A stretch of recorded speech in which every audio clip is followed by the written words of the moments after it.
Hello दोस्तों, भौतिकी की इस कक्षा में आप सभी का स्वागत है।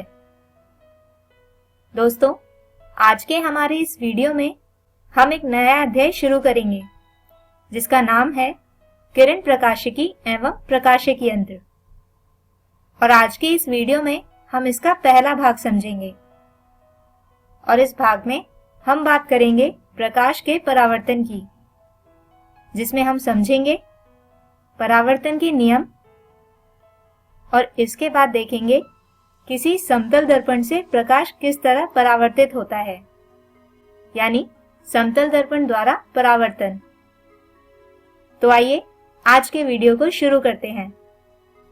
दोस्तों, आप सभी ने किसी बॉल का जमीन से टकराकर वापस आना तो देखा होगा, किंतु क्या आप जानते हैं कि प्रकाश भी ठीक इसी के समान किसी सतह से टकराकर वापस आता है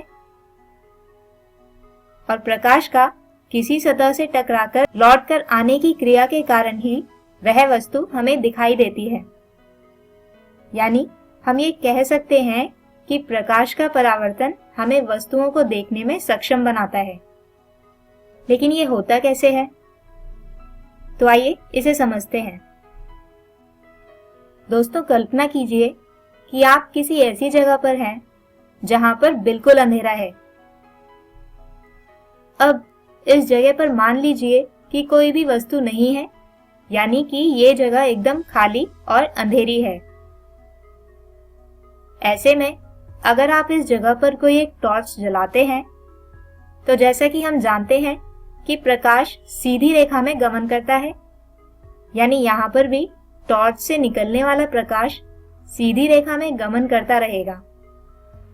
लेकिन जैसे ही इस प्रकाश के पथ में कोई एक वस्तु आएगी तो ये प्रकाश अब इस वस्तु से टकराकर वापस हमारी ओर आएगा, जिसके कारण हम इस वस्तु को देख पाएंगे।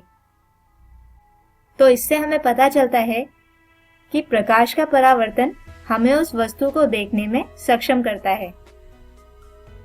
दोस्तों, हम ये तो जान गए कि प्रकाश सीधी रेखा में तब तक गमन करता है जब तक कि उसके पथ में कोई वस्तु ना आ जाए, और जैसे ही कोई वस्तु इसके पथ में आती है, यह प्रकाश उस वस्तु से टकराकर वापस लौट जाता है, जिसे प्रकाश का परावर्तन कहते हैं। लेकिन दोस्तों, प्रकाश परावर्तन के समय कुछ नियमों का पालन किया जाता है, जिन्हें कहते हैं परावर्तन के नियम,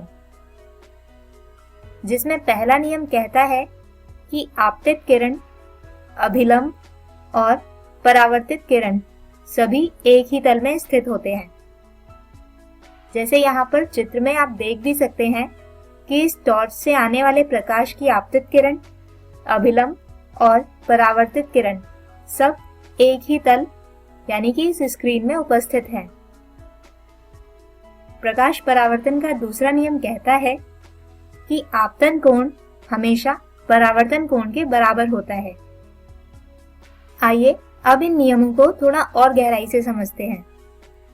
तो दोस्तों, यहाँ पर हम एक चिकनी सतह कुछ इस तरह से मान लेते हैं। अब यहाँ पर कोई एक वस्तु जैसे कि एक मोमबत्ती लेते हैं। तो दोस्तों, यहाँ पर मोमबत्ती से आने वाले प्रकाश की किरण को कहा जाता है आपतित किरण। अब जैसे ही ये किरण इस सतह से टकराएगी तो ये परावर्तन के नियमों के अनुसार सतह से टकराकर वापस लौट जाएगी। इस किरण को कहा जाता है परावर्तित किरण। और दोस्तों, वह बिंदु जिस पर आपतित किरण सतह से टकराती है, तो इस बिंदु पर सतह के ऊपर खींचा गया लंब कहलाता है अभिलंब। अब आप यहाँ इस चित्र में देख सकते हैं कि परावर्तन के पहले नियम का अनुपालन किया जा रहा है, यानी कि आपतित किरण, परावर्तित किरण और अभिलंब सब एक ही तल में स्थित है। इसके साथ ही आपतित किरण और अभिलंब के बीच बनने वाले कोण को कहा जाता है आपतन कोण, जिसे थीटा आई से लिखा जाता है। जबकि परावर्तित किरण और अभिलंब के बीच बनने वाले कोण को कहा जाता है परावर्तन कोण, जिसे थीटा आर से लिखा जाता है। और परावर्तन के दूसरे नियम के अनुसार ये दोनों कोण एक दूसरे के बराबर होते हैं। आइए अब बात करते हैं किसी समतल दर्पण से होने वाले परावर्तन की और इस परावर्तन से बनने वाले प्रतिबिंब के गुणों की। दोस्तों, समतल दर्पण से बनने वाले प्रतिबिंब की ऊंचाई वस्तु की ऊंचाई के समान होती है और वस्तु की तरह ये प्रतिबिंब दर्पण से वस्तु के समान दूरी पर होता है। इसके साथ ही दोस्तों, किसी समतल दर्पण से बनने वाला प्रतिबिंब पार्श्व परावर्तित होता है, यानी लेटरली इन्वर्टेड होता है।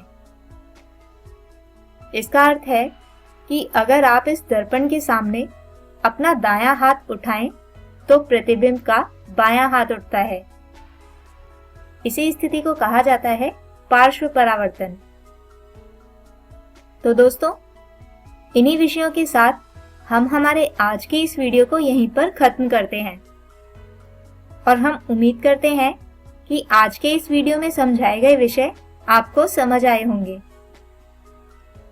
तो आइए एक बार जल्दी से आज के वीडियो में समझाए गए विषयों को एक बार दोहरा लेते हैं।